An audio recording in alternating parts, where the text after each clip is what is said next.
Makanya, cari istri. 你不认识我，但是我没有时间给你解释。 Aku rasa sih ini konspirasi aja ya. Stop.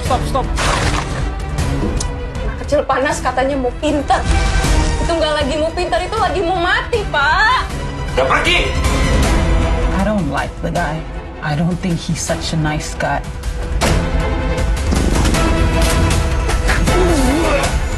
I don't care. Salam sinema, sahabat sinemalogi. Film Omnibus Quarantine Tales yang dirilis tahun 2020 terdiri dari 5 segmen dengan 5 sutradara. Dian Sastrowardoyo, Jason Iskandar, Iva Iswansyah, Aco Tendri, dan Siddhartha Tata. Masing-masing menyutradarai satu film pendek dengan kisah seputar teknologi dan pandemi sebagai benang merahnya. Nogat karya Dian Sastrowardoyo bercerita tentang percakapan virtual 3 bersaudari dalam kurun 1 dekade. Perubahan sifat dan karakter selama waktu itu menjadi dinamika kisah ini.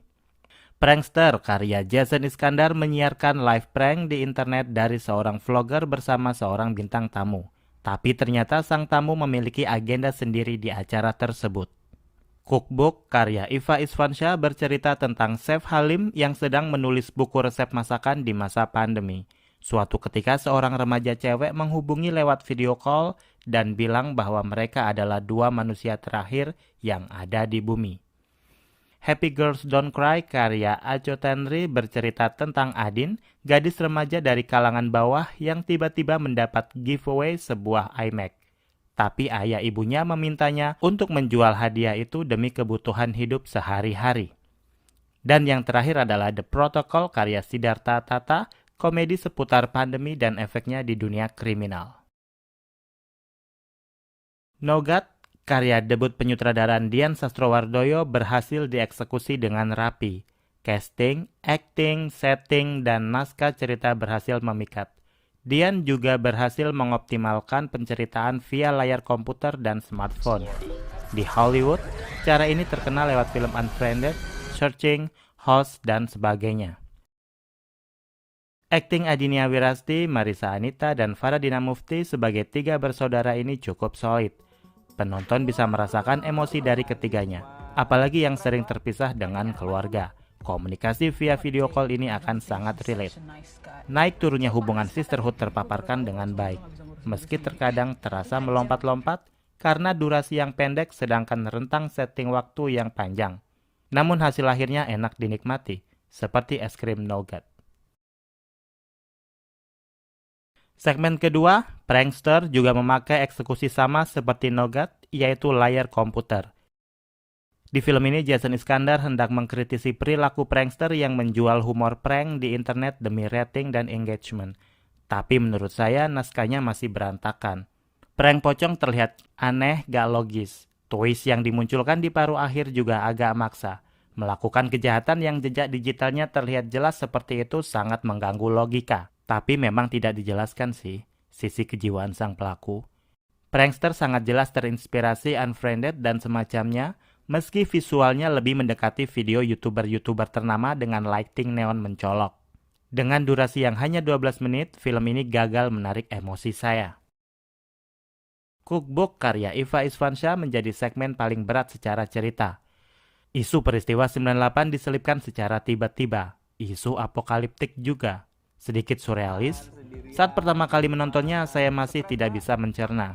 Ada banyak simbol yang tersembunyi, atau itu hanya rekaan saya. Mungkin film ini bercerita tentang kesendirian, trauma, tragedi masa lalu, atau bisa juga tentang kreativitas kreator yang mendapat inspirasi dari mana saja. Mimpi, rekaman memori masa lalu, bisa menjadi ide untuk sebuah karya. Yang jelas Iva hendak berkata, teruslah berkarya meskipun di kondisi pandemi seperti ini. Karena kita adalah chef dari hidup kita sendiri. Tapi tetap harus riset loh ya. Segmen keempat, Happy Girls Don't Cry, menggambarkan ketidakberdayaan keluarga kecil kalangan bawah. Ada kesenjangan antara selebgram atau YouTuber yang semakin kaya dengan penontonnya yang begitu-begitu saja. Naskahnya membumi, pas sekali dengan kondisi pandemi sekarang ini. Aco Tendri menyorot seringnya giveaway yang diadakan pesohor media sosial. Tentu hal ini berakibat follower naik, engagement meningkat, dan berbanding lurus dengan sponsor yang akan semakin berdatangan ke dapur sang pesohor. Tapi di sisi seberang, di sisi follower, hal ini seperti perang besar, bertempur dengan ribuan follower lainnya demi memikat hati yang punya gawe. Bahkan menjual kemiskinan demi simpati meski efek sampingnya adalah olok-olok. Begitu keinginan terwujud, ada perang lagi di lingkup keluarga, yaitu perang antara keinginan dan kebutuhan. Ketiga pemeran, Arawinda Kirana, Teuku Rifnu Wikana, dan Marisa Anita bermain apik. Ditambah ending yang penuh ironi sangat pas menutup komedi hitam yang menggelitik ini. Segmen terakhir The Protocol karya Siddhartha Tata juga mengambil jalur penceritaan komedik dengan tambahan bumbu horor. Akting tunggal Abdurrahman Arif di film ini sudah mencuri perhatian dari awal.